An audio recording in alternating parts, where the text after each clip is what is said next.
This is Bill Moist. Our topic today is crowdfunding, storytelling, the four key factors. So let's just jump into the material. It's pretty good stuff here.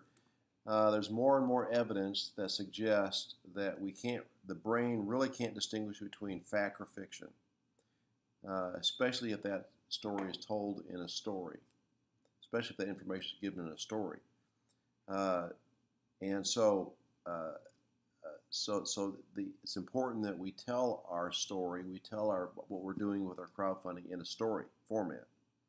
Just think of, for example, of someone who's a staunch Republican or staunch Democrat. And you're talking to them, and you have some solid evidence, some solid facts that disproves their belief, and they just totally ignore it.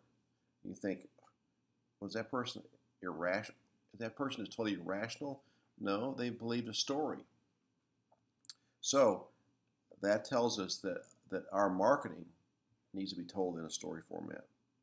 So there was some significant research done by two doctors, Green and Brock, and they discovered it didn't matter if the story presented as was fact or fiction. If the story was compelling enough and enough ability to transport people, it would directly impact their beliefs in the subject matter of the story. We want you to understand, though, that story selling is a powerful tool that we use in business.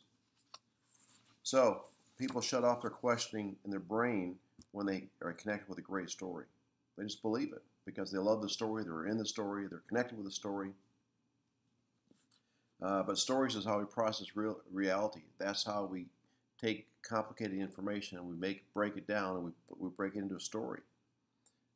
There's a great example of this, and that is a guy by the name of Samuel Joseph Wurzelbacher. You probably don't remember that name, but in October 12th of 2008, he just gone through a divorce. He decided he wanted to go back into plumbing, and he was out playing football with his son's front yard, and then Senator Barack Obama was getting ready for the presidential debate just a few blocks down the street. So he, being conservative, decided he wanted to confront Obama, the candidate. And so he strolled into the event place and he directed a question to Obama about his tax plan. And he commented he thought that might threaten the American dream.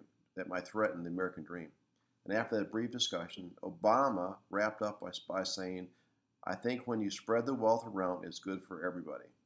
And suddenly, the prominent conservatives had a story to hang on. The president, the candidate at that time, and that was that he believed in socialism, spreading the wealth. That's a tenet of socialism. And so, the media-driven name for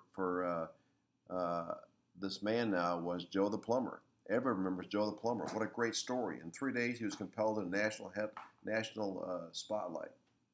So that shows the power of a story.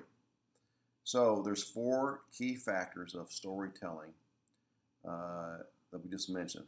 And the four factors when combined create the perfect climate for story selling. So these factors are, number one, simplicity. People got to understand this. People have to be able to understand that story. Number two, authenticity. You need to be authentic. You have to believe what you're telling people. Three, visibility. It has to be something that they can see with their own mind. And four is relevancy. It has to be a relevant story to them. So, remember those four factors: simplicity, authenticity, visibility, and relevancy when you're putting together a story. So, we'll stop there today, but the next edition of this newsletter will talk about the stages of the ultimate story.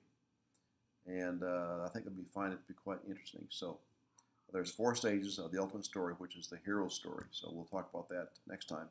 So this is Bill Moist. Until